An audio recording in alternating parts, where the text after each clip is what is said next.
Is now. All right. What up, everybody? I hope you're in full gear. Yeah. Okay. Full gear 2020 in the books. You're beautiful on the inside. Oh man, it's got to be fun to sing it with the crowd there. That's worth the trip. I gotta go. I gotta go. What up? Welcome to the Comedians Wrestling Post Full Gear Live pod. We're right now in beta test mode. We got a couple of patrons in the Zoom chat with us listening along, and they have the ability to cash in by throwing up the cow sign. And if there's something they want to say, throw it up and let me know, or hit me in the chat. But I'm here with the Super Mark, Nick Tulo, the Markitect, the holder of the Cow Money in the Bank briefcase, who doesn't have the balls to cash in. Nick Tulo, what up? Letting a little virus stop him from his destiny. Can you believe that? Nothing. Hey, it's clearly not a Republican. Okay. Biden's president now, so I'll be booking my flight out there real soon. President-elect. Okay, That's President. it. I had to Google today if there's a dash, if it's dash elect, you know? Oh, interesting. Yeah. And it turns out it is. Many would say it is. Anyway, so we're talking about full gear. We're here. We just watched the show. I mean, look, one thing I'm going to not talk about is the cost of the show because it's where my brain always goes. That was the first question I was going to ask you because how we left off on the whatchamacallit was you always wonder if it was worth the $50. Well, I don't do that. I don't care about the cost of it. First off, it's a business expense, okay, for me. It's a business expense. And also, like I said, I'm a guy who took WCW for granted. I'm extremely happy to overpay. I'm more talking about, is this the optimal price point for this in terms of people buying it? You know what I'm saying? Because you can, all right, I'm a married guy, right? So, in pre-COVID era, which I hope happens again. You know, we have life is a thing again. My wife will be like, let's go to the movie. If the pay-per-view's on, I'll be like, I could go spend $50, go to the movies with my wife, and then come back. I could watch it illegally for free, and it's the same thing. You know what I'm saying? So, now, I don't like doing that because that's stealing wrestling, and especially for the smaller company, I like to support it. Now, smaller company, we say that this is a company that's owned by a billionaire. Literally owns the Jacksonville Jaguars. So, I don't know. A bit of a Crimea River situation, but at the same time, I still like to support all the wrestlers, right? Because we know if they're not doing well, that'll trickle down to the bottom, and they'll fire wrestlers because the world is unfair. Okay, but so in terms of that, Tulo, would you say that show was worth $50? No. Yeah, I mean, I to me, no. It was just sloppy. It was just all over the place. The flow of you never found, when you got into it, you never found the time where, to get back into it. It was just all over the place. It was just weird. Just wasn't. Yeah, I don't know. I agree with you. I think that's kind of what I was thinking about. Again, I wasn't at all like, oh, I'm so pissed I paid for this again for the reason I said. But I was I felt a little for $50. It was weird because it was like a $50 show, but then they also were previewing Dynamite during the show. Yeah. There were things that happened that made it it didn't feel special. You know? Well, you know what I thought of? There's a couple things. One was these pay-per-views are these pay-per-views are good for you. This guy's got a lot of points. I mean, these pay-per-views are so far apart that there's no reason why, if a pay-per-view is this far apart, that matches should be added to the pay-per-views a week before or the week of or 2 weeks before. It's just like that Orange Cassidy John Silver match, no business being on. Matt Hardy. Why was that not Sammy pre-show? Guevara, I mean, they could have put two matches on the pre-show easy, right? Yeah. I want somebody who's in the chat. I want to know how you feel about the cost of this show. If okay, Josh Timperley, all the way from across the pond, Daddy. What's up, dude, Josh? I just think it's crazy how much it is because, like, if you think, I think the problem is with it as well is that the WWE Network for $9.99 offers every pay-per-view and all that extra content as well. When you're putting that up against a pay-per-view that you're doing, like, what, even if it is every 3 months, $50 or like the equivalent in my money, that's crazy pricing. I just think it's too expensive. How much does They it might cost be in getting. England, by the way? Is it? I think it's like. I think it's like. I think you can get it online for 25. Pounds? But Quid? yeah, Oh, yeah, it's quid, 25. yeah. Listen, I say this all the time. I say it on the Facebook group all the time. You get a VPN, you pretend you're in the UK, you get it for $20. That's the smooth operator, Phil Pesapani. The smooth operator. More like the Pesapani. smooth criminal operator. All right, guys, Yeah. I'm muting both of you.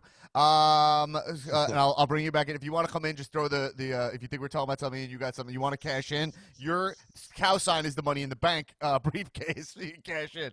All right. So here's what I say. So okay. But that being said, the show was definitely sloppy. But Tulo, did you enjoy the show? Did you not enjoy the show? Did you think it was a snooze?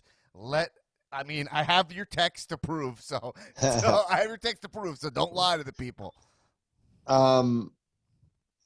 I just really had a problem with the way they booked it because I knew that's how they were going to do it, but I just had a problem with it because you start off with Hangman and you start off with Kenny, and it's just like everything after that's going to be doomed to follow that. There's nothing they could do. So then you go to Orange Cassidy and John Silver, and it's like you're building your way back up to the next match, and there was nothing in that middle part of that card that was just like.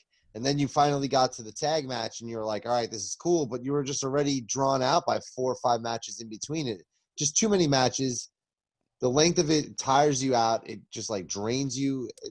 The Facebook chat, everybody seemed really tired about. Felt tired like watching it. 10:30 came around. I know Emily was.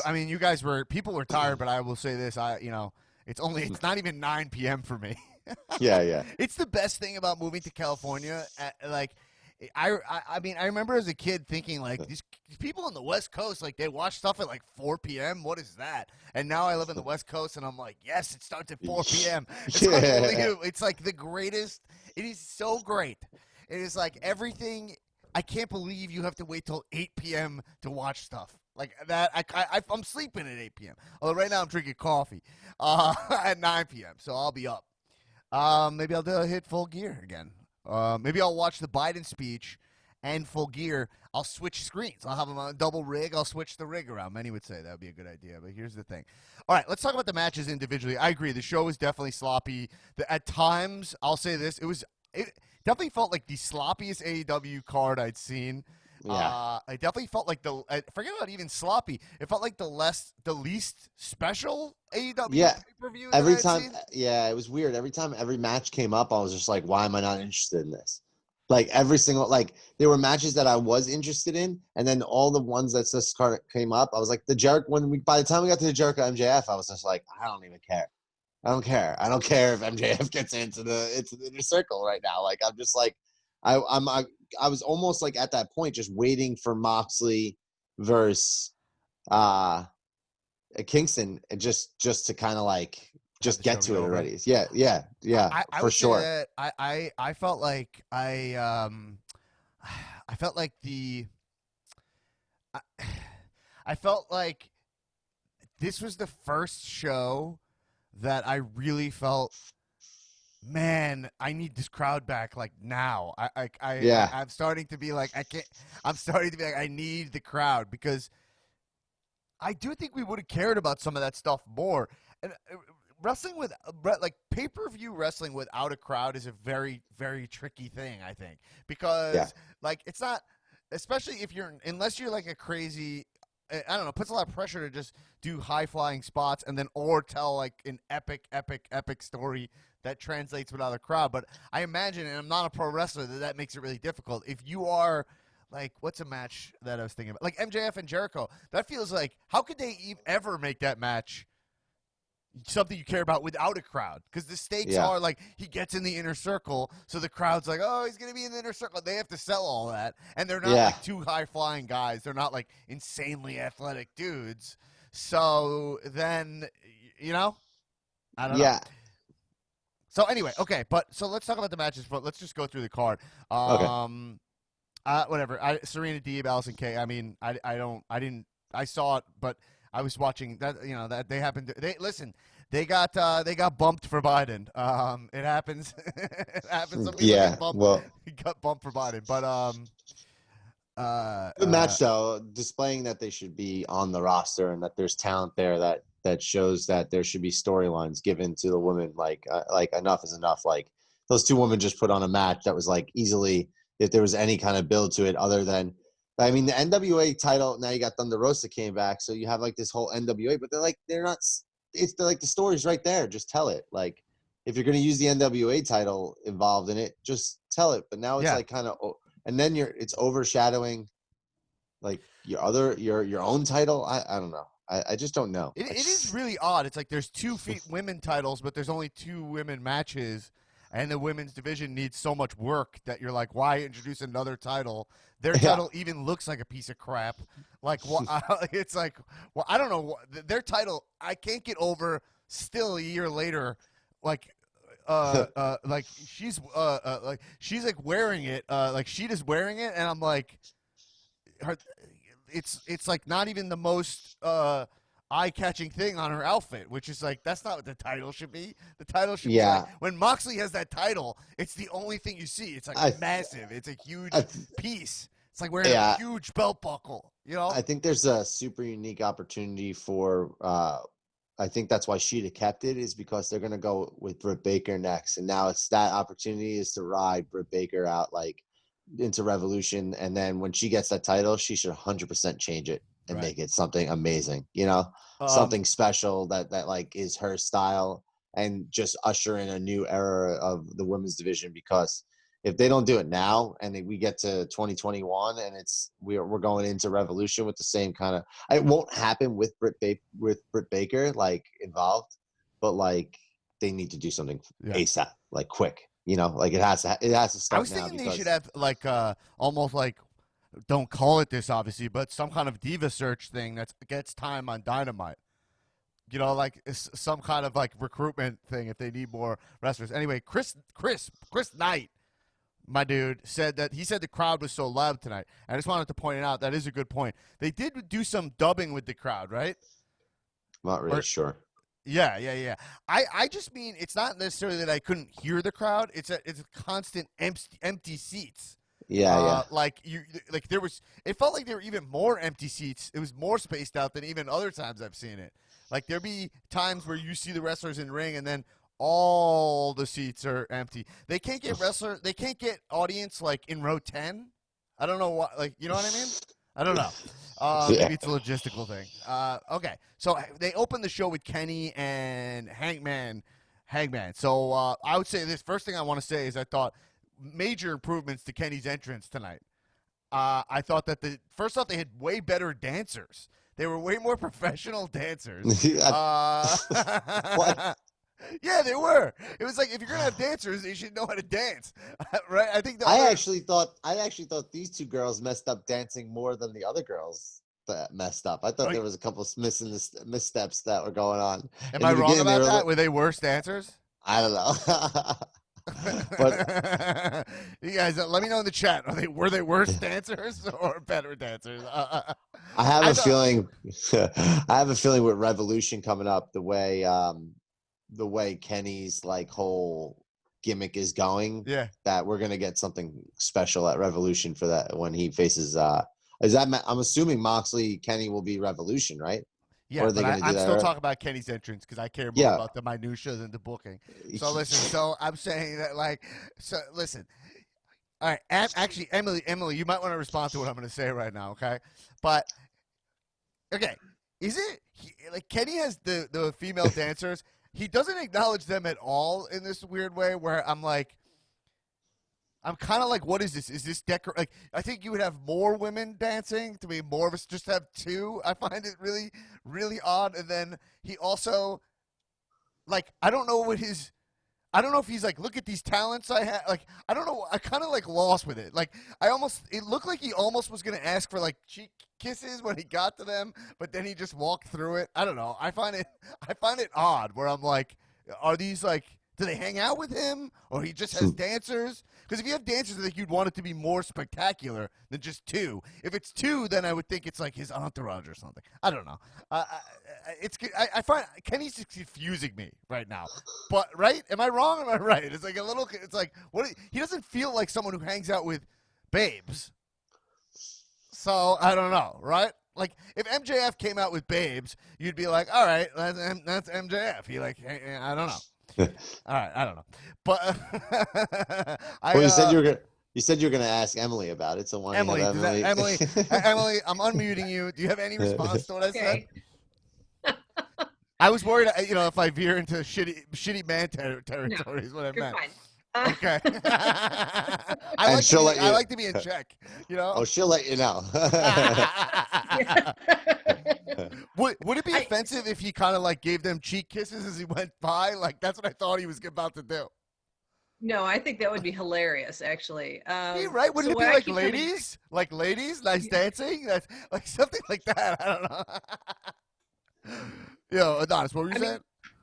I was going to say, what I keep coming back to is that when the last time he had the 2 dancers, Patrick's sitting next to me and he's like, he's so excited because he's like, oh my God, they're doing the Running Man. Like to him, he saw the beginning from the movie, where the dancers performed before the show. Right. And it felt like a callback to a reference that was, so it wasn't, swampy or weird or anything like that. It was kind of like, oh, this is like a wink to a particular, pop culture reference. Right. I don't have any problem. I think it's fine. I think it's fun. It is not go-go dancers in the Raw Underground. Yeah. Hey, how you doing? No. But it's like they kind of wore like Jane Fonda gear or whatever a little bit. Like, and I was like, what is that? Yes. I'm just Kenny's so confusing. Well, he reminds me of what that reminds me of? Like there was a wrestler in the Indies, Dalton Castle, that I know Dalton had like Castle. remember he had like the 2 guys with them and they were boys. just like the boys or whatever they were. But that was really clear because he was like kind of, I think he was like a gay wrestler, right? It was kind of like a Freddie Mercury thing. I'm not sure. Am I wrong? Am I right? Like you call them the boys, and I think it was. I don't know if they said it explicitly, but there was kind of an implication that like those are. I don't know. This is like Kenny. I don't know. Okay, I'm getting caught up in it. I loved the overhead cam. He looked up to the overhead cam, and I thought they tweaked the music. That sounded good. It's like he has more heel. They did the Shinsuke on it, where they like put some rap on it. So it's like, there's lyrics that makes it more. If there's lyrics, it's more evil. And so I thought that I don't know. I thought it was way more professional. That I love the duster. I think the duster looked cool. I thought that looked cool. I think those pants are not great, though. Those are not great. Josh is shaking his head. His pants are not great. Like, they're not great. Why is Kenny acting like he can only afford 1 pair of pants? I don't know why he can't. This is the guy who he's like the best wrestler on the planet. Yeah. Why would you not, like, switch up your gear? Like, It's like do something kind of what Ziggler does? Like, have like or wear like the same thing, but make it something good. Did he leave it all in Japan? Is it all in Japan? Like, did he leave it all in stuck Japan? In customs. Yeah, that's I mean, a good point. Where are his other pants? Remember those pants that had like the feather on it? They were like black with green. Well, feather on that's very Japanese. Like I think that the Asuka has the feather also, right? I don't know. I mean, it's a pay-per-view. Like, yeah. But that being said, was a nice touch, but okay, Hangman's pants are gorgeous. I think, by the way, I think you might not like that he's in pants. Fine. First off, he slimmed down a lot. Hangman, yeah, he's looking nice. He's looking right.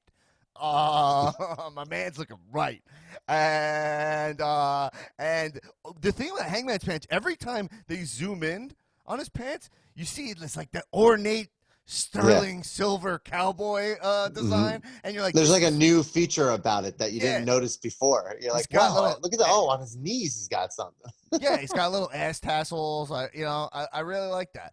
I think I think, but okay, but that I thought the match was pretty good. It just had a weird abrupt ending. I thought the ending wasn't weird. I felt like the timing wasn't like here's the end, here's the finish. Yeah. No, yeah, definitely. It kind of came out of nowhere. What are you laughing? Donnie Adonis is cracking up right now. Oh man. It just remind me how ridiculous we really are when it really comes down to it.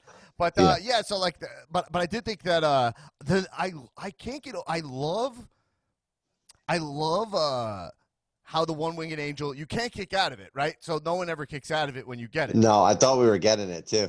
I love that. Happen. But I love that they, instead of having it where there's like false finishes with it, they're really like, oh, he might get you into position. You know, it's always like that thing where you're on the top and you wiggle, but he still might hit you with it. Like, there's almost like this cool lore of the move where it has 3 steps. You know, it's like the first step's just getting you on the shoulders, and then the second step is getting your head down, and that's the hard part. But once you're there, if he gets your locks in the neck, I'm sorry, it's good night for you. You're going back to Jabroni City, Mid-Card City. You know what I realized? He doesn't do at the end of his matches anymore. He doesn't do the good night, and bang, bang, bang, yeah. I don't know. I don't know. Kenny, I gotta tell you, tonight was the night. Sorry, I was always thinking about when. So like when they said this was the day Trump became president. Van Jones, I think, said that. That's gotta haunt him. That never happened. No, but this was the night that Kenny Omega became my president. This was the night that Kenny Omega, I think he tonight I was all in on Kenny. I got to be honest. I had a good time watching Kenny. I thought he performed great in ring. He had a big win, came out in the end, set up a Moxley. He's going to be the heel in the Peace, bro. He's going to be the heel in that feud. So I thought I was into it. I was into Kenny tonight. And I like where Hangman's going. He was already, he was nervous coming in here. He has a nice character. He has some nice character building to go from here. Well, now he's confused. He came out at the end of that Bucks and FTR match too. He's like lurking in the background in the thing, not sure what he should do. So we'll see. Anyone want to say anything about that match? Anyone really dig it or really hate that match? Oh, Pesapani, were you raising your hand, Phil? You got to do the cow. Oh, you came late. I was. Do the cow sign. That's what you okay, cash all in. right. Yeah. I thought you were saying goodbye. I kind of have the total opposite. I've been on the camp. Do you have the opposite opinion of me? Yeah, I do. Good for you. Damn, having a drop laid on me live, that kind of stings. I kind of have the opposite. Now you know how I feel every fucking time, bro. 17 times a fucking episode. I've been in the camp where I've been apologetic of Kenny for most of his AEW career. Yeah. I've been waiting for that moment, and I was expecting it tonight, and it did not happen for me. Not happen. Same. And I could say it's going to happen at the next pay-per-view. At this point, I don't believe it's going to happen. I think he's just not that cool. And my girlfriend Georgia said the same thing. Like, Kenny just might not be that cool. And I think NJPW made him seem a lot cooler than he actually is. Phil, Emily wants to. Emily's cashing it. By God, it's Emily Scott. Yes, I like it. Instant rebuttal. Give it to her. Go. What is it? So my perspective, I had no context with Kenny. Put this in perspective. These are huge men. Oh, sorry about that. Emily, go. So, I have like the opposite perspective in that I had no context for Kenny before AEW. I didn't follow NJPW like that. So I literally turned and said, to Patrick at one point, I'm like, I finally get, I get it. I get Kenny, and that he is, and I see what people have been talking about. I thought this match was killer. I agree too. I just thought the ending. I thought they missed the finish, but I really enjoyed the match. And I also think opening the show was a mistake with this match, which we talked about, because I wished the whole show I was waiting for it.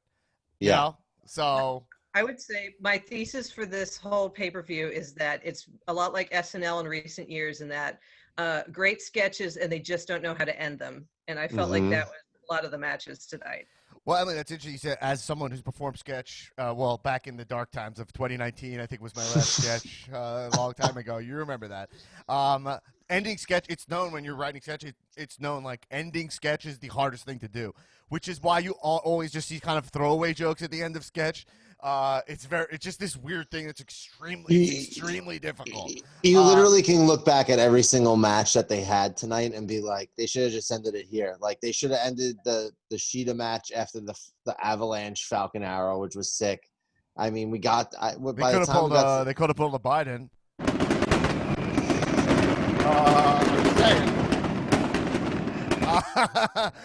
Yeah, but Phil brings up a great point, and Emily brings up frankly a better point. But I would say, but no. I think you both bring up really good points. It's interesting to hear from someone who didn't see Kenny before. But Phil, there's no denying what Phil said. I think you both have great points. There's no denying what Phil said. Kenny is not as cool as we thought. And yeah. And listen, when you're wrestling in another time zone, another country, in another language, and most of it is your wrestling speaking for you. That's gonna be what that is.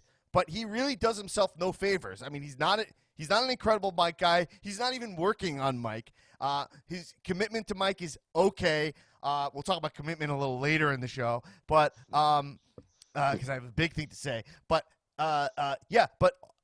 at the same time, he shoots himself in the foot with things that remove you from caring about his character, like the video game shit. Like, they're literally like, he loves video games. That's like, yeah. I mean, like, that's the equivalent, right, of like saying someone's hobby when they're at work.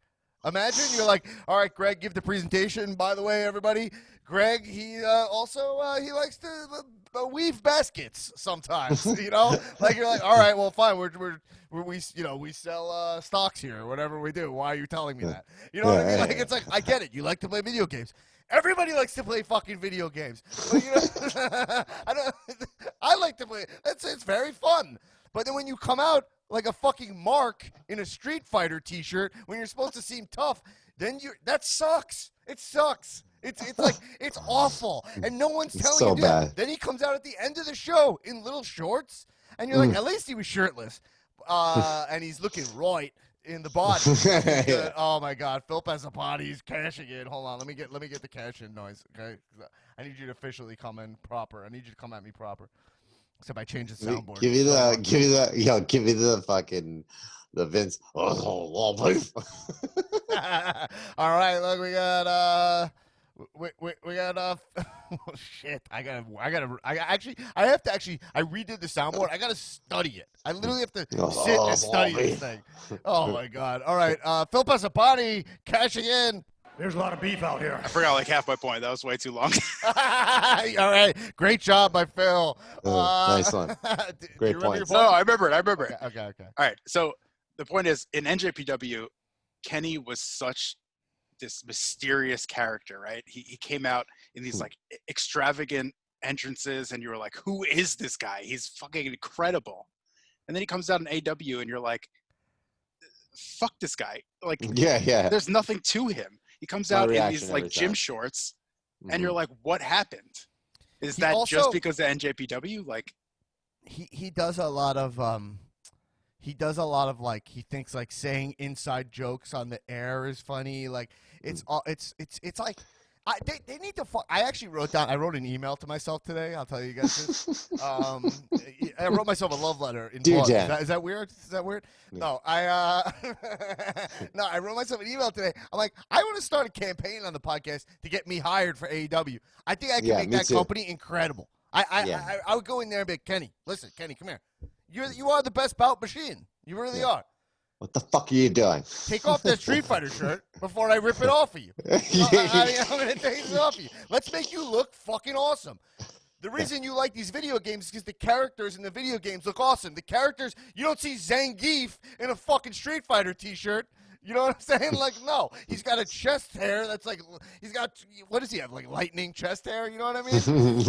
Like Vega has fucking claws. He's not wearing a Kenny Omega T-shirt. You know what I'm saying? So, wrestlers, that's the one thing they just don't. Oh, my God. Josh Timberley cashing in across the pond. Zangief's one of my guys. That's it. Zangief's one of your guys? All right. Well, even after the Russian interference with our election, I forgot. You're not a patriot. I forgot. Oh, man. So, listen. Oh, man, I'm worked up. Oh, man. I think I could podcast. Well, I was gonna say for 8 hours, and I've done that. It's just really, it's you know why? Because Phil talks about, all right, is it just being in Japan thing? Is it just cooler like that? But he had his creative freedom over there too. And why is that not transitioning to having the creative freedom that he has here with AEW? Do you remember when he blamed them for his entrance? He was like, they didn't give me they said they were going to do this. They didn't give me this thing for his entrance. And then he came out with that shit paper mache gun. Do you remember that? Yeah. Do you remember when he came out with that paper mache gun? I mean, look at that compared to what Jay White is doing right now, who looks like a hot mill. You know what I'm saying? I mean, I don't know what switch. I don't get the whole switchblade thing, but 1 million. Okay, for every I have to push through the card. One last thing I will say though about the Kenny match, his intro. I like him announcing he has 8 more years of experience than Cowboy. Like that's funny. That's a way to heel off. Is have them announce specifically how he's better than his opponent. I don't think I've ever seen that. That's very interesting. I noticed that.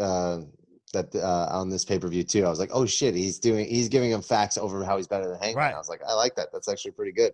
Orange Cassidy versus John Silver. I mean, one thing I will say, I'm just gonna say one thing about this match. John Silver, sounds like a pirate name. I'll say that. First, looks like a pirate. Yeah. I want to look like that guy. Like he's a short, jack guy. He's jacked up. That guy. That's his nickname in the indie circuit was Meat Man, and he was he's yoked. And he looks good. He's from Long Island. Yeah, I knew it. Yeah. Obviously, yeah, obviously. All the greats are Foley, Billy Joel, Joey Buttafuoco, all the greats. Just a weird place for that match. I never had a shot. Darby Allin versus Cody Rhodes. I thought this match was really good. I like this match. It was a fucking good time. And I like Darby winning. I got to say, Darby Allin is so one of my guys. I made him one of my guys. I still don't know why he kind of got, Emily, maybe you know what he got in trouble for. He was like a bad boyfriend or something. Am I not supposed to like him? Do you know or no? Should we not talk about this? I don't know. But I'm saying, can I be a fan of Darby Allin? That's my question. Like, I'm always conflicted because I am one. I mean, it's up to you. Okay. I wasn't asking your permission. I said that wrong. Yeah, I just meant with the Velveteen Dream stuff is more clear, but with Darby, it's I don't know. I literally just don't know. Do you know what, like with Jimmy Havoc, like what his whole thing was? He had an I'm happy to just I'm done with him. He's fired. I don't care about him. Well, that's the thing, though. It's basically the same thing. Right. Had an ex, and she's like, he was like abusive in lots of ways, and like it was very hard to get away from him, and now I am, and so. Okay. I mean, I'm done with him, but you're done with him. That's why. Okay. Well, I'm gonna put this in a vacuum, and I guess I don't know, but he really gets it in so many ways, Darby Allin. Like he looks awesome. He acknowledges the fact that he's small and that he's not a conventional talent. And he's a really clear character. Like, a lot of wrestlers are not clear. He literally had a promo before explaining why he has that face paint. It's based on something that really happened to him. He is small, but he's like the new Foley in a way. I think when we think about who's Foley, like who's the new Foley, people are like, it's Kevin Owens, but it's like Kevin Owens is not doing what Foley does. Like Kevin Owens is like a strong fighter. He wins matches. He's like a champion. Foley didn't win. He would kind of lose up and take huge risks, and you'd like him for losing. Darby's taking risks in a completely different way, and he really feels extremely authentic while still wearing face paint, which when you think about Finn Balor, who was not able to pull that off at all, and for me, Sting never pulled that off either. I know a lot of people are Sting fans, but it just felt like he just had face paint, Crow Sting kind of worked because he was a little more mysterious. He was never one of my guys, but I understand if he is. But Ultimate Warrior, definitely one of my guys. Maybe my ultimate Obviously. guy. His face paint made total sense to me. Like he was like He-Man or whatever, you know? Obviously. But I just think Darby works. And also, like, he tells these stories in his matches. Like, you know he's going to get his ass kicked. And then they know, like, the way he's going to win is just by it's going to be a stamina contest. He's going to exceed your expectations and eke out a win when you're tired. That's great. I just think it's so unique. Or it will come back to get him in the end, where like he'll be so tired that you'll eke out the win over him, you know? Right. Yeah, you guys are all agreeing with me, it looks like, in the chat about Darby. Yeah. I mean, the car looked awesome when he came out. Yeah. And then he smashed the window. I was like, this is a cool entrance. And then he smashed the window on top of it. He painted half the car like his face. Come on. This guy's awesome. And now he's the TNT champion, which is really cool. And the story being I'm the face of TNT, but he's unconventional. Really cool. The only problem for me is that Moxley's an unconventional champion. So you kind of have, I feel like you kind of have. Double unconventional. Right? You have like this thing where you're like, all right. Yeah, anyway, but Darby's a lot like smaller or whatever. But I that match was really, really good. I dug it. The gimmick from the top or whatever, the crossroads from the top rope, that was fucking tight. Yes, that thing Timberlake was from across the pond. Insane. One of the coolest spots I've seen in a really long time. That was really sick. Josh? Yeah, I was just going to say, I know like we dissect things to an unhealthy degree. The fact that Cody Rhodes is starting to use Arn Anderson's moveset, now he has him as his manager, is a really nice touch. Oh, yeah. He's like spine busters? Yeah, but it's like the slams, but he put their arm behind the back, which is like a classic Four Horsemen sort of move. Yeah. Like, just little things like that. That's class. Yeah. Cody was looking huge, and I texted Tulo, and I couldn't tell if that had to do. I was like, I don't know if that's because he's next to Darby, but I believe he put on some. He looks beefy. He definitely put on some weight. For sure, he's huge. Yeah. He's definitely jacked, but it also helps that he's next to Darby. Okay. Hikaru Shida and Nyla Rose. I got full disclosure on this match. I fell asleep during this match. It was no knock on the match. I had been up. So I literally was like, you know what? I got to close my eyes for a second. When I woke up, the Bucks were in the ring already. So, like, the match didn't start yet, so I was lucky. But I actually just entirely – I feel bad because it was the women's match. But I've been up for so many hours watching election coverage. It was actually a pretty solid match. Was it good? Good I'm going to rewatch it. Yeah, good storytelling. I thought in the in-ring storytelling. But like I said, like they got to a point where they should have ended it, and then they dragged it on a little bit too much, and it was not what we needed. Well, you know, it was like 14 minutes long, which was that's about middle. It's about the middle of the Cassidy was 9 minutes. Yeah, I just don't understand I don't understand what you do with Nyla after all this. Like honestly, like I mean, she's just been decimated as a wrestler. Like she's lost to Rio like how many times, and then now Shida being number one contender for Donnie Adonis. What up, bro? Dang. Hey, Nick. Yes. I think the issue with Nyla is that I think Nyla might be doing like a face turn. Like she didn't really react at all when Nikki slapped her. Yeah. Like I thought Nyla was going to end up winning, but she didn't at all. And then Nikki went off on her. Not Nikki, sorry. Vicky went off on her. Yeah. Yeah, I was kind of I wasn't sure where they were going with that. Vicky so that's why I thought Nyla was going to beat the crap out of Vicky, but she didn't. Me too. So I think it's kind of like leading to a face turn. Otherwise, it doesn't make any sense for them to have like that kind of long ending to the match. Yeah. Yeah. The problem with AEW and their women's division is just sloppy. Yeah, it's I don't think any of that means anything. I don't think it's gonna matter. I think it'll get there. Like But yeah, I gotta rewatch that match still. Hikaru Shida though, she's the champion for a while. She seems really cool. I just don't know anything about her. Like I don't. So you're like, why not? I don't know. Do anything to make me know who she is. Anything. Young Bucks versus the Revival. Young Bucks win the championship titles.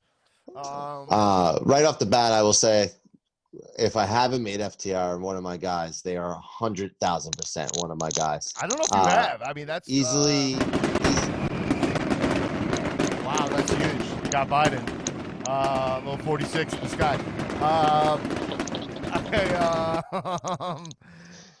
Hey, Josh, do you see over there? Do they show you? Do they show you like Biden's speech on UK TV?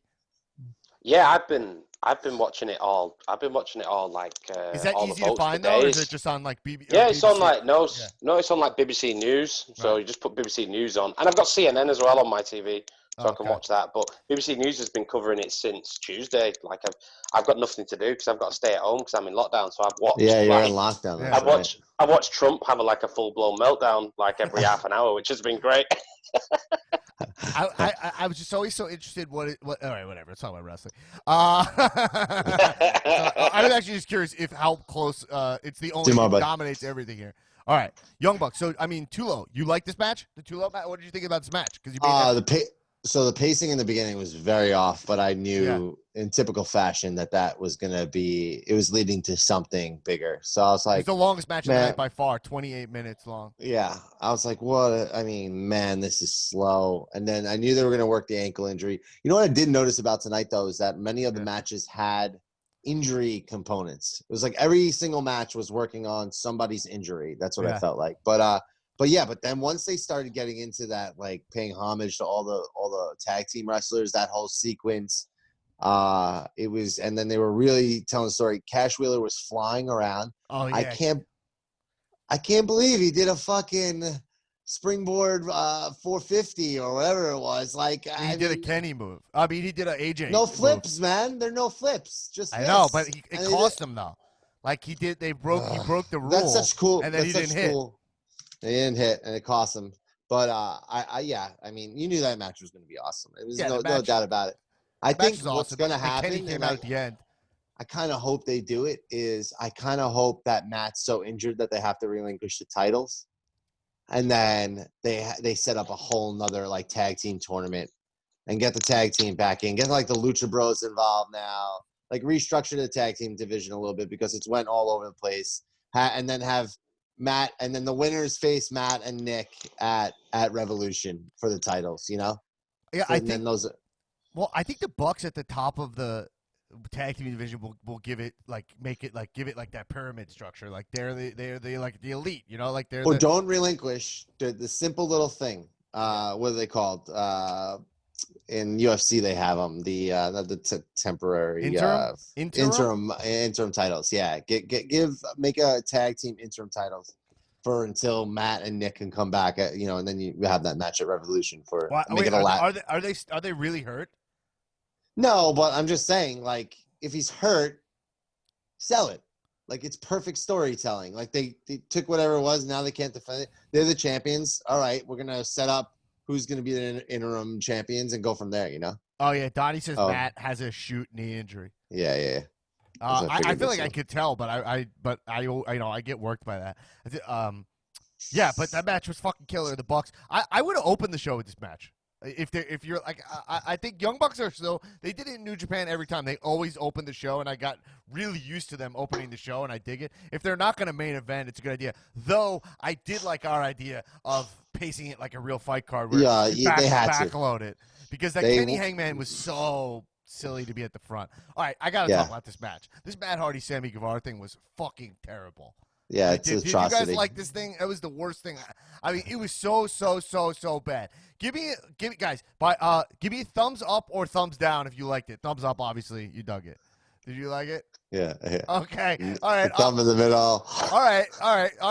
Not you. 2 down. What do we have? 2 down, 2 up, and one Batista sideways. Still deciding. Yeah. One Gladiator. One Joaquin. So I think. All right. So it's kind of mixed. Listen, it was fun. Here's my beef with it. Okay. I get it if Matt Hardy doesn't want to be broken Matt Hardy anymore because he's maybe tired of it or whatever. That's fine. But you cannot do a half hybrid. I'm Matt Hardy, but I'm crazy deletion.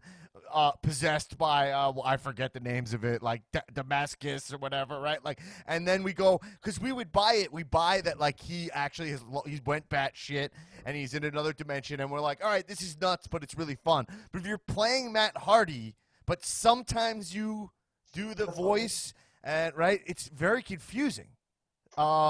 So I found it to be like, cashing in Phil Pesapani. Yeah. One thing, right? What is the point of having Matt Hardy if he's not broken? Did you give this match a thumbs up or a thumbs down? A thumbs down. Okay, thumbs down. Okay. What is the point of having him? All right, that's fine. That's from In Matt. my opinion, what is the point of having Matt Hardy if he's not broken in AEW? Yeah. I couldn't agree more. I get it if he wants to like give it a rest, but like this is the thing I don't get about AEW. It's a big problem with AEW. Okay, is like they seem to they don't tell stories properly. They're really like abrupt. It's really abrupt or like too much gray area where I'm like, play it big, play it for the back of the room. It's big theater. Draw it out. Like, even, for example, I love what they're doing with Hangman, where it's like he lost and that tortures him. I have no confidence that they're going to even do that. You know, like, that they're even – I'm going to have to really extrapolate and give them a lot of leeway and a lot of assumptions to, like, actually make it be like, I think that's what they were going for. Because they're not as big of storytellers that they need to be. Right? WWE is like – Arlen always says WWE's 80% staring, you know? And you're like, that is like true. Like you need moments, big revelation moments where you're like, what's going on in their head? And these guys are not doing that. They're like cool guys performing in front of the other wrestlers. And they need more theater, more big, more theater, more playing for camera, more staring in the lens, showing me that you're feeling something. This thing was just like I just felt like I don't understand what's going on with Matt Hardy. So I don't have my bearings on it. So it's like, I'll go with you. If you are broken Matt Hardy, then great. Get a monster truck, run him over, have it go crazy. But now it's like, is this a goof match or a fight? I don't know. But it was watered down final deletion, which no one needs. You don't need a de-heightened final deletion. Why would anyone want that? I don't even know what I fucking watched, man. Plus, it just sucked. It just sucked. I mean, it wasn't edited well. It was stupid. The firework fights. I mean, it was like embarrassing. Like honestly, think about if your significant other walked in the room and saw what was on TV. Well, I was watching with someone. I have to leave you. I have to leave you. Yeah, I have to We're leave done. you because this is the oh my god, we gotta cash in. What's up, bro? I think my camera's fucking flipped over. Point is, I think it was really good in terms of like they did it well. I should have. They did it well enough where they protected Matt and Sammy from actually hurting each other, and they still delivered somewhat of a spectacle of a match. Okay. You know, Who gives a shit? If they tried to do all of that in the ring, they wouldn't have been able to do it. They would have hurt each other. Well, then if that, my rebuttal to that is that it's like 3 matches too late. You know that if that was the this felt like, hey, we never got to do what we really wanted to because of Matt almost dying 6 times the first 6 times. So let's just tape it and throw it. Since we only do pay-per-views every 4 months, let's just tape it and then we'll just throw it into this pay-per-view because it was done when Sammy beat him the last time. So there was no business. Seems like you're a little stupid, but you're actually really stupid. So sometimes appearances aren't what they are. I mean, I listen. I understand what every week, but it's fun. It's fun. So I get you. I get why you could like it. Yeah, for I sure. just think like protecting Matt is something I'm not that interested in because I'm like, Matt, I don't need you to take any risk. Nothing about what current day Matt Hardy for me is nothing that I like about him is him falling off of stuff. I don't need it anymore. I like that he's crazy and he plays mind games and he's like possessed by this devil and he has like canon with his wife and Senor Benjamin and all that. I don't need him. He literally just did like 40 twists of fates, which is like the version of Matt Hardy I don't like. I don't need extreme. He didn't show any of that story in the actual match. It was just glimpses at it. So that's kind of fair. Right. Yeah, it almost made it feel like an outsider perspective. I said it in the chat. I was like, this feels like Matt's only allowed to wrestle unless Reba's like overwatching. That's Reba did tweet out that her backyard was on fire. Was she there at the end? I think I saw her. Piano, she was there at the end, but she tweeted about it like a few hours before the actual thing came up. My backyard was on fire. I mean, yeah, it's it's very interesting times. I really thought it was I thought it was really bad, but I also think Matt Hardy set it up for failure. Like literally, I remember being like the elite deletion match. What I don't even know what that means. But going into it, they're like, let's go to North Carolina. I was like, why are they going to North Carolina? Oh, okay. And then all right. And then we're going live to Emily see what's going on in North Carolina. They had they had an actual broke the fourth wall moment in there also, where he's just like, oh, it's long-term storytelling, man. And you're like, all right, that only works if this is crazy. If it's crazy, but you can't be like, this is also just a real fight that's happening. It was a mess. It was a mess. Yeah, and a really terrible time for it on the card too. It honestly ruined the rest of the night for the other matches. It took all the steam out of the card. It sucked it dry. Like there was just nothing left in it to just make whatever was after it. I was just exhausted. I was like, oh man, I'm not even excited for this Moxley match anymore or this MJF match. I was just like, I don't even care. The other thing is I'm blaming Matt Hardy also, but Sammy Guevara is also to blame a little bit too, because he did he cut that psycho. Remember he had a package where he was developing photos of Matt Hardy. Do you guys remember what I'm talking about? I don't he was even developing know. photos of him, and I'm the psycho killer, but then also he's getting stooged out by MJF. So you're like, what? He's a little unclear in the role, so it just wasn't good. I don't know. I didn't like it. If you had fun watching it, I totally get it. Just from a storytelling perspective, it wasn't that great. MJF versus Wardlow. MJF versus Chris Jericho. Look, I don't think did anyone enjoy the actual match? Yes? Very unforgettable. Oh, my God. Who wants to go for – all right. Phil Pest, what's up? I just want to say that I didn't even know that match happened because I wasn't paying attention. So that's how much that match meant to me. Yeah, do you guys – I have that sometimes where I zone out from a match and then I go did I just zone out because I'm tired of watching wrestling, or did the match not take my attention? I know. It meant literally nothing to me, and I literally didn't even know what happened until you just said that to me. That being said, I like MJF winning. I like MJF winning. I'm interested to see him go into the inner circle. I love the way the match ended. I thought the ending was really funny. Really cool way to set the story going forward, where it's he really cheated Jericho. So it's did you really beat me? You fucking you shafted me. You know what I'm saying? Yeah, I just like MJF being in the inner circle. Donnie, nothing. You liked it, dude. It's all good. You can No, it's fine. No, it's good. Listen, there's good stuff about everything that happened tonight, but they didn't do a good enough job of selling me to be interested. How I felt going into this pay-per-view is how I felt after it. I was like, I'm not really invested. I'm not caring enough about this. I was very excited about the Bucks and the Revival. But Donnie, after that, by the time we got to it, I was just like, all right, whatever. I'm just sorry. Let's see the match, Yeah. Can we get Josh in here too? I kind of want to figure out how everybody felt how Josh, the Jericho MJF match should have gone. Josh, you're in. All I was just going to say is I don't think the Jericho MJF match was that bad, but because it was so long and you were getting into hour 4, I think that's what it was. If that would have started the match, you would have probably had a laugh and go, oh, that was all right, yeah, it was a bit of fun. But because it was so long, I think that's what killed it. I said going into this pay-per-view, I said there's just too much. You got to just be careful. Less is more with them. If you're only going to have one women's match, then you can't have 8 other men's matches. It just doesn't make any sense. There's no need for extra matches just to fill up cards because you want to charge $50. Then charge $30 and make it a 3-hour pay-per-view and get the fuck out of there.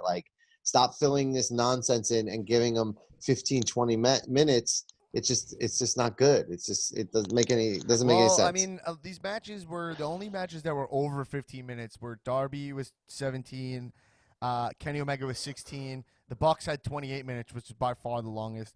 And I actually don't know. The Moxley time's not up yet. On my I have a secret website that tells me the times. It's Wikipedia. Donnie Dirt Sheets website. Yeah. Yeah, Donnie Dirt Nick's point about the timing for the matches is very valid, but I think that the MJF Jericho match, I don't know. I thought it was really, really good. If the rest of the pay-per-view didn't suck the life out of all of y'all. I agree that I zoned out on it. Enjoyed that match. I agree. I think the placement of it really definitely hurt it. If it opened the show, I would have been way more excited about it. But let's talk about like MJF's jacket didn't do what he wanted to do. He was trying to like parody Jericho. It didn't shine right. No, I think he was trying to, kind of insult Jericho and also pay homage to, Ric Flair. Just the idea was amazing. Himself, the lights just weren't bright enough. Was like a big heel. The lights just weren't bright enough. But we're agreeing. I think that's really awesome. MJF does everything. I mean, he's so deeply one of my guys. I worked out next to him in my mom's gym. I mean, what else can you say? He's literally booked from Plainview. It's where my mom lives. Like I mean, like how am I not gonna like that? The guy has a Jewish star in his trunks. I mean, it's unbelievable. You're like, one more thing about the pin. Yeah. Like, dude, Jericho loved that because Jericho would have done that if he could have. Yeah, I felt the same. Oh, I totally agree. He's going to respect it. That's my favorite thing about the MJF Jericho feud is that MJF does something that's classic heel to Jericho, where you're supposed to get upset, i.e., give him a picture of yourself, right? And then Jericho respects it. Like he's like, oh yeah, that's fucking cool. Yeah, I would have done the same thing. I like that. I still can't believe that Judas effect that he gave on that guy. That clown. The Judas effect on the clown. That clown would fly. That clown should get a contract, man. I mean, that clown should. Yeah. But anyway, this match is more about the storytelling to begin with. Everything MJF does is more about storytelling anyway. So I think in that way, MJF being in the inner circle, I'm excited to see where that goes. That's awesome. Yeah. You always want to see it. Yeah. They'll make it fun. Wardlow got dragged in too for free. I know. I like that too. That was a curveball. Wardlow is confusing what his contract looks like. Apparently, he works not for AEW. He works for MJF. MJF pays his bills. The inner circle, though, they're an organization. I don't know if they're at all tied to AEW. But now Wardlow is in that also. I'm just curious what that. It's like I don't work for comedians of Shell company. Yeah. I don't work for comedians of wrestling. I work for you, Dad. Yeah. Right. And all you guys. Which in essence is the same thing. Yeah, that's right. All right. Let's round out the main event. I'm curious. John Moxley versus Eddie Kingston. Chulo, I'm gonna let you go. I'm gonna let you go first here. Chulo, because you were texting me, you were hot takes galore over here. So let's. Well, what do we got? That was the worst gear I've ever seen in my whole entire life.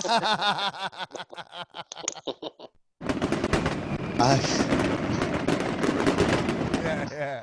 And you know what it was? You know what got me really bad was that he comes out like early on in the night, and they were asking the questions. He's got his 16 tag team stable with him, and he looks awesome. He's got the bandana on, the North Face. I'm like Eddie Kingston from the Bronx or Yonkers, And then he came out and he's got some stuff. All right, he's got the headband on, and he just keeps taking off layers, and I'm like, what the fuck is this? No, like the worst thing you could have possibly done.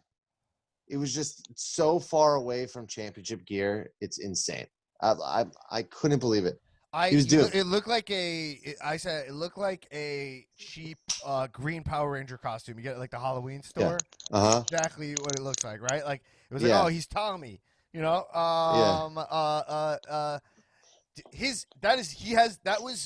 His gear was fucking terrible. I mean, it was terrible.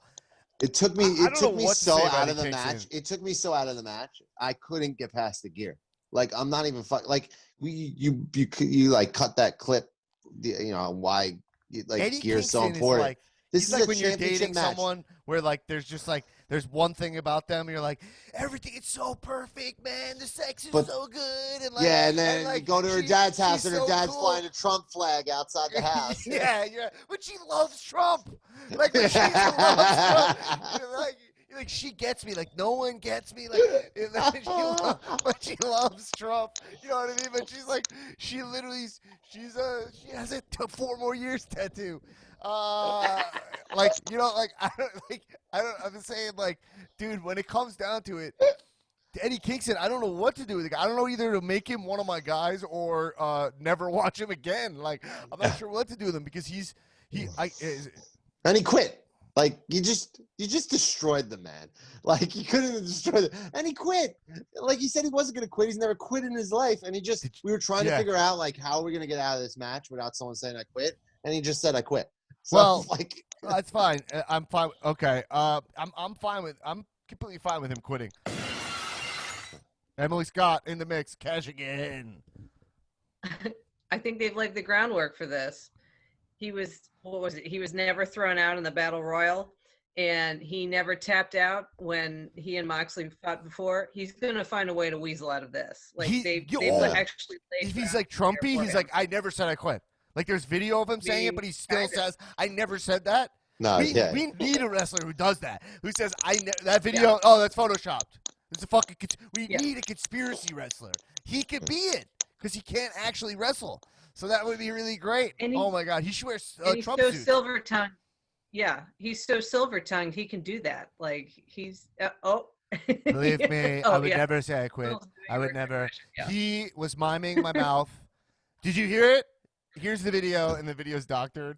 But, you know, so here's the thing about Eddie Kingston, for me. I like, okay. He is great on mic. He's a great storyteller.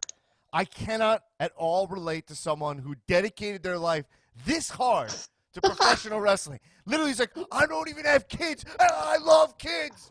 I dream about having kids every day, but I didn't do it for the sport. But then he just, like, eats Cheetos all day? I mean, this guy, I don't relate to this personality at all. Like, you're going to, dedicate your life to this sport. And you have all the tools. I mean, he seems like a big guy also. He seems like, and he doesn't put on any muscle.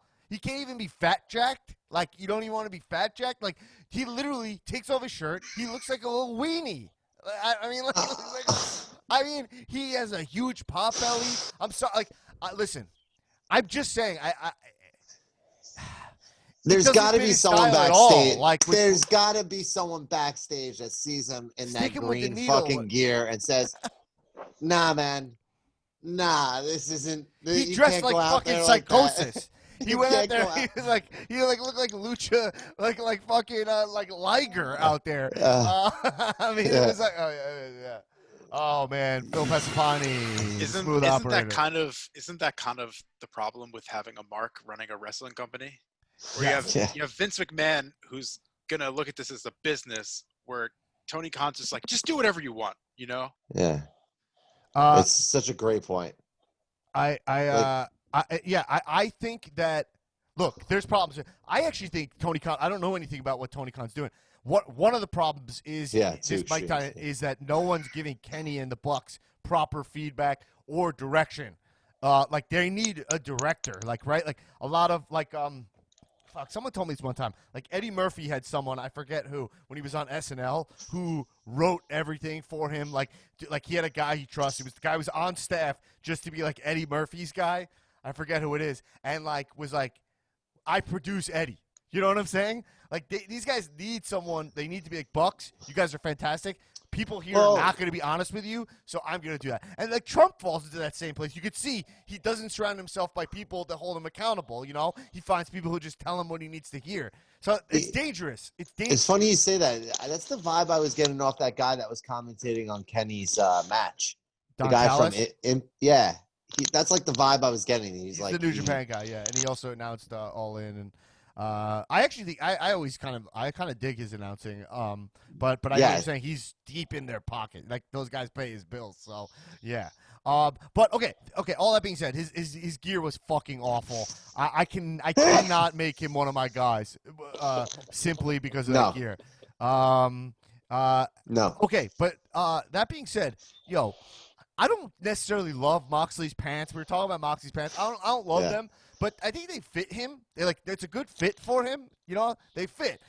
They're not what I would choose to rock, but they do fit. But like, am I the one, like, when Mox enters, I have fun with that every time. Yeah. Like, I think it's cool every time. And like the music is perfect. And like, I think it really works. And then also, I actually really liked this match, though. I got to be honest. I was, especially it broke up the night because the night was kind of slow. It was slogging. And then we started seeing a bunch of color and tax. And it was like, I felt like it was just kind of what we needed. You know? Yeah, the rubbing alcohol spot was very funny. Oh, my God. You guys, I was like, oh, God, he's cleaning his opponent's wounds. He's disinfecting his wounds. Oh, what a nice guy. Do you see Moxley had 2 tacks in his head? Or those just in his hair? I also saw Bryce definitely handed Eddie something in the middle of the ring. Right. He was like, literally went like this. He went like, oh God, he's like, just take it. And whatever it was that he put in his mouth, probably something like a capsule or some shit. Yeah. But yeah, I'm into, I mean, Mox is okay. I'm okay with Mox in that gear just because it's this type of match, you know, like the more hardcore style matches, but these are championship matches. I think he's got to kind of step up his entrances a little bit for his pay-per-views or something. And if he's going to still be champ, but I mean, his days are numbered. I mean, like big time. Like his days are numbered. Kenny's winning that title without a doubt. So Kenny's going to take the title off of Moxley. No Yeah, but I mean, Moxley coming out at the end, his 3rd appearance of the night, which, by the way, that's also sloppy. That's sloppy for Kenny to just keep coming out. Like, it made it when he comes out in the middle, he comes out at the end. I don't know what he thinks wearing the shorts like that. I just don't get it. Why not come out looking cool? I don't get it. But whatever. That being said, okay, from across the pond, Josh Timberlake. Oh, I was just gonna say, talking about gear. Talking about gear, you didn't talk about FTR's entrance robes, the white things. Right. They were amazing. Those were now sick. That's how you wear gear to the ring. Yeah, FTR. See, there's clarity of character. Like, FTR know who they are as wrestlers. They're very, like, literally to the point where they say no flips, and then when they flip, it backfires on them. We're saying that. They wear, like, old school gears. I was actually, like, I was watching some old, I was watching Arn and, like, Larry Zbyszko match the other night, and, like you're like, oh, they look like them. You know, like, they look just like them. They're, like, enforced, you know. Are you okay for cosplaying sports gear?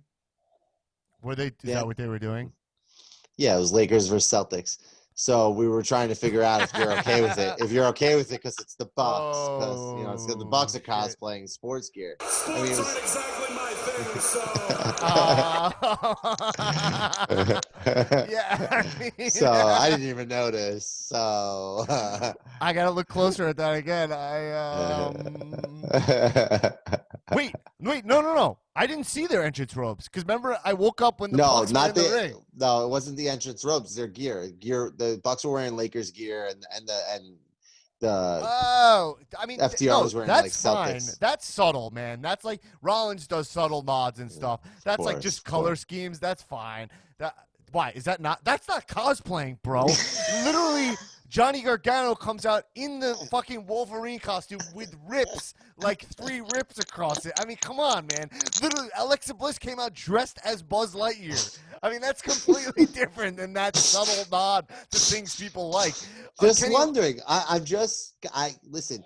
The people want to know, so I have to ask you. To deletion. Right. Oh, Nyla's gear was definitely cosplay. Nyla's gear was Mega Man. You probably didn't even realize that because you slept in the match, so you missed all the cosplay. I guess. No, I did see some of the match. I fell asleep mid-match. I took an 8-minute power nap. Yeah. All right. Well, fine. Nyla Rose, she's off by one of my guys' list. I don't know. All right, she's out of here, bro.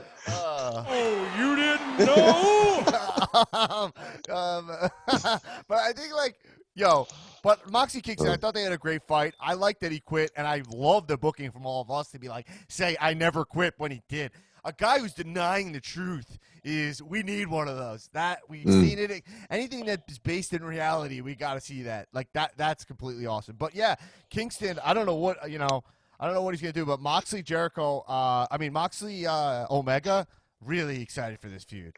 I mean, I think it's gonna be really good. Yeah, it's gonna be big time. AEW, I think. This show again. I don't care the show's sloppy personally. It doesn't bother me that much. But you got upset? You want to cash in? I see you getting upset. The thing is, I don't care about it because again, I come from this place. I am a little bit of an apologist for it because I took WCW for granted. A little bit of an apologist because I took WCW for granted. I love having another company where these wrestlers who we saw them get buried in WWE, there was no place for them. There's no spots for them. Sometimes rightfully so because, look, not everybody can stand in the ring with Randy fucking Goddess Orton, God Orton, and Drew McIntyre. Like, there's a place for those kind of fucking Adonises. You know what I mean? Like, there's a place for Donnie Adonis. There's a place for that. So I get it. So it's great to have this other outlet for it. So, and also, I come from like a underground comedy background, so I kind of give them the benefit of the doubt. But yeah, this shit needs some work. 100%. Yeah, I mean, it's right there. I mean, I feel like after a lot of this stuff, I always keep saying, like, they're right there. I mean, it's all the pieces are there. Tulo, if the crowd was there, they'd be so hot, and you'd be like, they're loving this. So it's making it tough on them, and they don't get that they, But ultimately, look, the show. I think the show was overpriced. I said it. We said it from the start. I think the show was overpriced, and I think they're putting too much pressure on themselves to deliver a $50 show. Less is more. Less is more. I'm telling you, man. If they would have just taken out the stuff that was in between there and really just you didn't have to change anything except for the order and just take a little bit away. You have 6 really strong matches or 7 maybe at the most, but just put them in the proper order and let the card build the way it's supposed to. That's a really great pay-per-view. But because of the way it was, there was points where it just pulled you completely out. And for the length of it, it's tough. But do you think they're going to go for too low? Emily says the main title seemed to be migrating to the elite members. And you saw Kenny come out, hug them, so they're kind of like teasing. Like, do you think? And then Cody dropped the TNT title, so that I don't know if he's gonna be involved in that. I would think he might, But do you think they go for kind of like do like a kayfabe version of what people hated about WCW? Like these guys are jamming it up, and they kind of rebel against them for being at the top. That's an interesting way. I mean, it's very on brand for what AEW would do. It's just kind of just like putting their own spin on their way of doing things. So yeah, I could see it. I don't know. It's very stable heavy. They cheat to give Brandy the women's title, and then they just I mean, listen. If you want to get that, listen. For me personally, as a person, the way I follow actually have AEW, Brandy's theme music, by the way. Sorry. Wow. Okay, yeah, sorry. For me, you want to get heat. That's a great way of doing it. Like if they just started scooping up all the titles and we're like, oh yeah, we run our own show and we have all the titles. I think that's. I mean, yeah, that would be really intense. Cash again, Emily Scott. She's on mute still. I know. Hold on. You're off. Okay. Nope, you're back on. Back on mute. Okay. Off. Go. I'm off. Okay. Yeah. This would also be the opportune time to actually not put the women's title on Brandy, but to put it on Britt, because you figure she was kind of the original women's wrestler in AEW. So she's not the elite, but she's kind of the original. So I think it's time to bring it back to her. The big return to Britsburg. Yeah, Britt Baker is everybody loves Britt Baker, and if there's not enough women's like talent right now in the company to be moving the title around, have a title that's a huge character that can be fun and do like a segment, like funny segments about why she's so awesome. Like that feels like the way to do it. If they don't feel like they have the depth to have 20-minute matches with that division than find clever ways to use your women talent the same way you do with the guys. Like Jericho and MJF get to make like fun, goofy segments. More from Britt, you know. I think that's the way to do it. Anyway, I still think this. I enjoyed watching this. I did think like I wonder how much it hurt the card that like I literally was watching. Biden's speech was like longer than I expected and happened right when the show kicked off the air. It was the exact same start time. So I wonder. It was like it's kind of like I had to like switch back into wrestling mode again. I don't know what they were thinking making this their go home week for the show, especially when it's just at Daly's place. It's at the same place they do their normal show. Why not make it after the election when people are like out of election mode? I don't know. Yeah. I'm not exactly sure what the thought process was there. But again, the thing that AEW does consistently that I have to say that NXT does not do for me, not that we need to compare them, and even WWE doesn't do this, is they always just, even if I don't like love the show as much, I'm always like, I like to see where that's going. Like they do hook me in a little bit where I'm like, I want to see where they're going with like where's Omega Moxley feud's gonna go, like how they're gonna play that, and so and like Jericho now MJF's in the inner circle, like what is that, like that hooks me like in a dramatic way, like in a soapy way that you kind of rarely get from the other products. Okay, cool. Anyway, any final words from you guys in the first beta cow? Hey, I don't know what the fuck this is called. I don't want to do it. Josh Timberley from across the pond. Should I keep saying that every time? Too bad. Yes. I want the Austin Powers too when you go. I'll do that. That'd be great. I just want to say it's that late / early here. My wife is getting up for work. Cheers up. That's great. All right, well, guys, thanks for popping by. I'll post this on the podcast so you guys will be able to hear back your Broken Brilliance. And we'll see. I don't know what's the next AEW pay-per-view. Let me tell you something. It can't go till fucking 12 o'clock in the morning again. I won't. I'm like exhausted. This is crazy. I mean, it will work really. It Dude, work really good after these I've been telling you, WWE. move to LA, man. Wow. If you move to LA, the pay-per-view start at 11 a.m. 11 a.m. LA, bro. It's a beautiful time. 11 a.m. It's gonna be a wonderful thing. All right, I can't help it. I gotta get that out of my system. All right. Any last words from anybody? I'll give you guys the last words. No, we're good. All right, everybody. Thanks for coming by. Everybody, you guys are already patrons, so you're listening. So thank you for supporting the show. And one last cash in. What's up, bro? Donnie Adonis. Keep watching wrestling. Kisses. Okay. Wow. End it.